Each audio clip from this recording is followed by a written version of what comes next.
प्रधानमंत्री नरेंद्र मोदी के इजराइल दौरे ने एक बार फिर से दुनिया का ध्यान छोटे लेकिन ताकतवर देश की ओर खींच लिया है। कम आबादी के बावजूद इजराइल कैसे बना रक्षा, तकनीकी और खुफिया ताकत का ग्लोबल पावर हाउस, यही है आज की हमारी खास रिपोर्ट।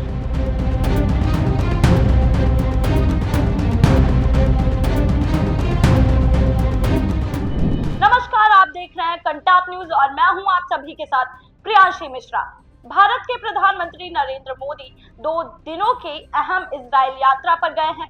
पीएम मोदी की माने तो यह राजकीय दौरा भारत और इजराइल के रिश्तों को और ज्यादा मजबूत करेगा और रणनीतिक साझेदारी के लिए नए लक्ष्यों को तय करेगा। करीब 9 साल बाद प्रधानमंत्री नरेंद्र मोदी वापस से दोबारा इजराइल दौरे गए हैं और इस दौरान वो इजराइल की संसद यानी नेसेट को संबोधित भी करेंगे। ऐसा करने वाले वो भारत के पहले प्रधानमंत्री बन जाएंगे और इस यात्रा के दौरान भारत और इजराइल के बीच एक बड़े सुरक्षा समझौते पर नया MOU साइन होने की उम्मीद की जा रही है और इस समझौते में संवेदनशील टेक्नोलॉजी शेयरिंग और संयुक्त उत्पादन पर जोर दिया जाएगा। माना जा रहा है कि इससे भारत की सैन्य ताकत को बड़ा फायदा मिल सकता है और ऐसे में एक बड़ा सवाल उठता है कि जिस इजराइल की आबादी दिल्ली से भी कम है, वह आखिर इतना ताकतवर कैसे बन गया है। आइए आपको बताते हैं इसकी 5 बड़ी वजह। पहली जो वजह है उनकी मजबूत खुफिया एजेंसी है, यानी इजराइल की ताकत के पीछे उनकी खुफिया एजेंसी मोसाद की एक बहुत बड़ी भूमिका मानी जाती है। इसे दुनिया की सबसे प्रभावी खुफिया एजेंसियों में गिना जाता है। मोसाद जासूसी, आतंकवादी गतिविधियों को रोकने, गुप्त अभियानों को अंजाम देने और वैश्विक स्तर पर रणनीतिक जानकारी जुटाने में माहिर है। इजराइल की सुरक्षा नीति अक्सर पहले खतरे में खत्म करने पर आधारित मानी जाती है, यानी वह सिर्फ हमला होने के बाद जवाब नहीं देता, बल्कि कई बार खतरे को पहले ही रोक देता है। और जो इसकी दूसरी बड़ी वजह मानी जा रही है वो है डिफेंस तकनीकी में इजराइल आगे है, यानी इजराइल अपनी उन्नत रक्षा तकनीकी के लिए दुनिया भर में जाना जाता है।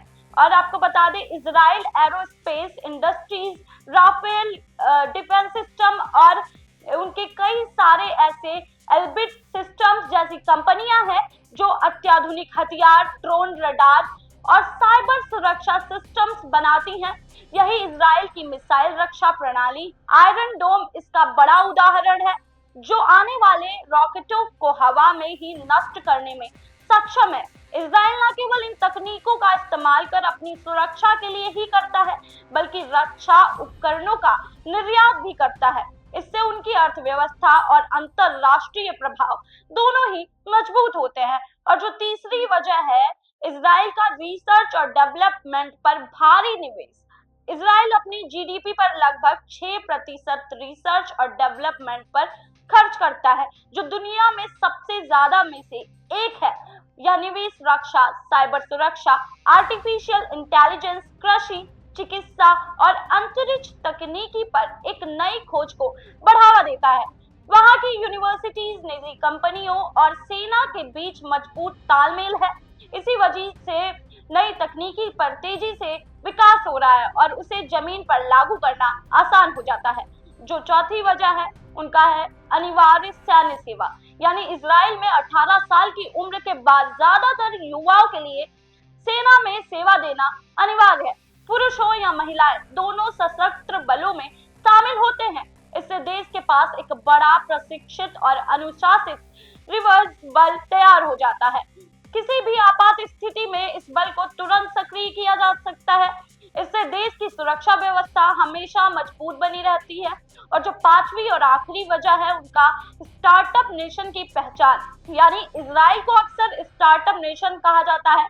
कम आबादी के बावजूद यहाँ पे technology, cyber security, fintech, biotech और AI के हजारों स्टार्टअप काम कर रहे हैं।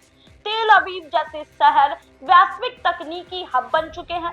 यहाँ का माहौल युवाओं को जोखिम लेने और नए आइडियाज पर काम करने के लिए लगातार प्रेरित करते हैं। कई पूर्व सैन्य अधिकारी अपने तकनीकी अनुभव के आधार पर सफल कंपनियां शुरू कर रहे हैं कुल मिलाकर इजराइल की ताकत सिर्फ उनकी सेना नहीं है, बल्कि उनकी दूरदर्शी सोच, तकनीकी बढ़त, रिसर्च पर उनका इन्वेस्टमेंट और मजबूत खुफिया तंत्र और स्टार्टअप संस्कृति में छिपी हुई है। अब प्रधानमंत्री नरेंद्र मोदी के इस दौरे के बाद भारत और इजराइल के रिश्ते किस नई दिशा में आगे बढ़ते हैं, इस पर सबकी निगाहें टिकी हुई हैं। फिलहाल के लिए इतना ही, और इस बड़ी खबर पर हम अपडेट आपको लगातार देते रहेंगे। मैं थी आप सभी के साथ प्रियांशी मिश्रा, कैमरा पर्सन सुमित के साथ।